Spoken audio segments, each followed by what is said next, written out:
परम आदरणीय श्रोतागण, सादर नमन। आशा करता हूँ आप स्वस्थ एवं प्रसन्न मुद्रा में होंगे। आज आपके समक्ष प्रस्तुत है विषय 4 बातें रहें जो याद, जीवन में न बचे फरियाद। कबीरा जब हम पैदा हुए, जग हंसे हम रोए, ऐसी करनी कर चलो हम हंसे जग रोए। संत कबीर की इस संकल्पना को पूर्ण करने में आइए केवल 4 बातों पर विचार करें जो इस संसार के प्रति हमारे नज़रियों को बदलकर हमारे जीवन के नज़ारे बदल देंगी। ये 4 बातें हमारे जीवन के नज़ारे बदल देंगी और हम सुख और शांति की सरिता में स्नान कर अपने जीवन को धन्य कर सकेंगे। ये 4 बातें इस प्रकार हैं। पहली बात है, मैं प्रभु का हूँ। दूसरी बात, मुझे जाना है, इस संसार से जाना है। तीसरी बात, मुझे कर्मयोगी बनना है। और चौथी बात और आखिरी बात, मुझे न्यारा और प्यारा बनना है। अब आइए एक एक कर उक्त 4 आधार स्तंभों के विस्तार पर चलते हैं। प्रथम ब्रह्मास्त्र यह कि मैं प्रभु का हूँ, इस बात को मन से स्वीकार करना, अर्थात हर पल याद रखना कि यह जीवन प्रभु की अमानत है। जिस प्रकार से जब किसी का प्रतिबंध या विवाह संस्कार संपन्न हो जाता है तो उसको इस बात की रट नहीं लगानी पड़ती, उसे किसी को याद नहीं दिलाना पड़ता कि उक्त संस्कार संपन्न हो चुके हैं, क्योंकि यह बात मन से स्वीकार कर ली गई होती है।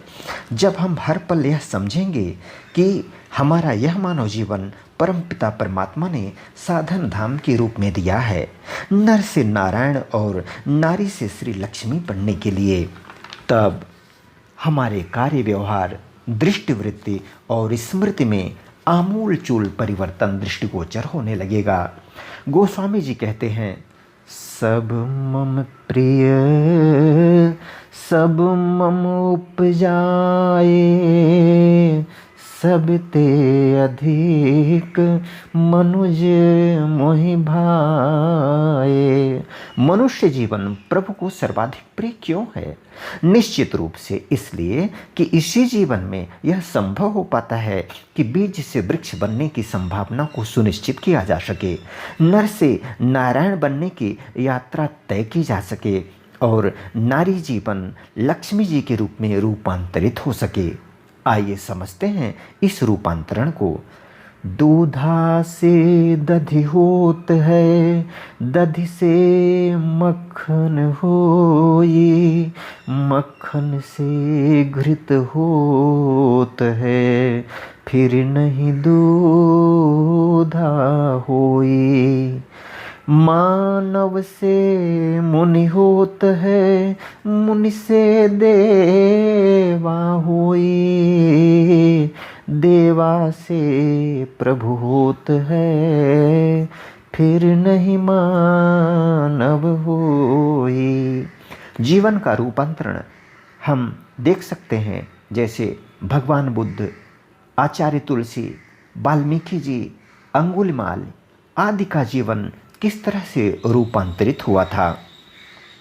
अर्थात जिस प्रकार दूध एक बार घृत अर्थात अपनी चरम परिणति तक पहुंचकर पुनः दूध नहीं बन सकता, उसी प्रकार हमारा जीवन जब मानव से महामानव में रूपांतरित हो जाता है, अर्थात साधारण से असाधारण हो जाता है, हमारी पात्रता प्रभु से सामीप्य की हो जाती है और हम संपूर्ण निर्विकारी हो जाते हैं।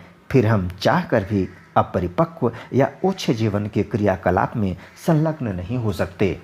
मैं प्रभु का हूँ, इस स्मृति को स्थायी बनाने के लिए जगत गुरु आद्य शंकराचार्य जी ने 4 साधनों का सुझाव दिया है, जिसे साधन चतुष्टय के नाम से जाना जाता है। ये साधन निम्नानुसार है। पहला साधन है नित्यानित्य वस्तु विवेक। दूसरा साधन इहा मूत्रार्थ भोग विराग। तीसरा साधन शम दमादि साधन संपत्ति और चौथा साधन है मुमुक्षुत्व। आइए इन साधनों पर क्रमशः विचार करते हैं।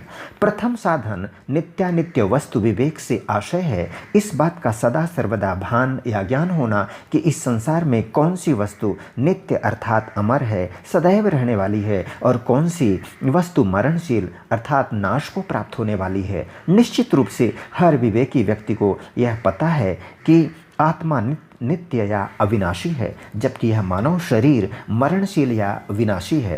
अंतर इस बात से पड़ता है कि जो व्यक्ति साधक है उसका नित्यानित्य विवेक सदा जागृत रहता है, जबकि जिस संसारी जीव पर माया या अज्ञान का पर्दा घनीभूत होता है उसका वैराग्य स्मशान वैराग्य कहलाता है। स्मशान वैराग्य से आशय है क्षणिक वैराग्य। शव यात्रा के समय जब वैराग्य भाव प्रबल होता है तब चंद मिनट तक लोग मौन रहते हैं, लेकिन कुछ ही पलों बाद वे लौकिक प्रपंच की बातों में लिप्त देखे जाते हैं। इस प्रकार का क्षणिक वैराग्य ईश्वरीय पथ पर आगे बढ़ने में ज़्यादा दूर तक सहायक नहीं होता है। वहीं दूसरी ओर विवेकी साधक इस संसार से उपराम रहते हुए एक मेहमान की तरह लोक व्यवहार करता है। जिस तरह एक मेहमान को हर पल याद रहता है कि उसे मेजबान के घर से जाना ही है, वैसे ही विवेकी साधक को हर पल इस बात का ध्यान रहता है कि इस अनित्य संसार से एक न एक दिन अवश्य विदा होना है। इसी अनुरूप लोगों के बीच उसका आचरण होता है। साधन चतुष्टय का दूसरा बिंदु है इहामुत्रार्थ भोग विराग, अर्थात इस लोक और परलोक में भोग करने की भावना के प्रति वैराग्य भाव।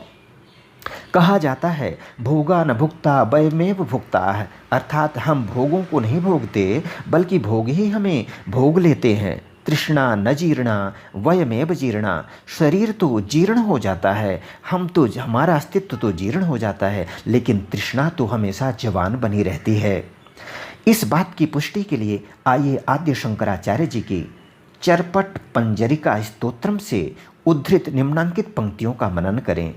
अंगम गलितं पलितं मुंडम दशनुविहीनं जातं तुंडम वृद्धो याति गृहीत्वा दंडम तदपि न मुंचत्याशा पिंडम, अर्थात समय के साथ मनुष्य के अंग गल जाते हैं, सिर के बाल सफ़ेद हो जाते हैं और झड़ जाते हैं, मुख दंत विहीन हो जाते हैं। वृद्धावस्था की चरम सीमा आने पर डंडे के सहारे चलना पड़ता है, फिर भी आशाओं के अंबार से हमारा पीछा नहीं छूटता। इसीलिए ऐसे मूढ़ बुद्धि और संसार के सुख में रमने वाले व्यक्ति को चेतावनी दी गई है कि हे मतिमंद, गोविंद का भजन कर, भज गोविंदम मूढ़ मते। साधन चतुष्टय का तीसरा अंग है शम दमादि साधन संपत्ति, अर्थात बहिर्मुखी प्रवृत्तियां जो हमें पतन की ओर ले जाती हैं उन्हें अपनी सात्विक और संयमित जीवन शैली से शमन अर्थात शांत करना या नियंत्रित करना, आवश्यकता पड़ने पर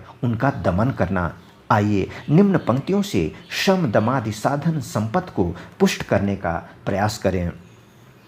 कृष्ण गोविंद गोपाल गाते चलो, मन को विषयों से हरदम हटाते चलो।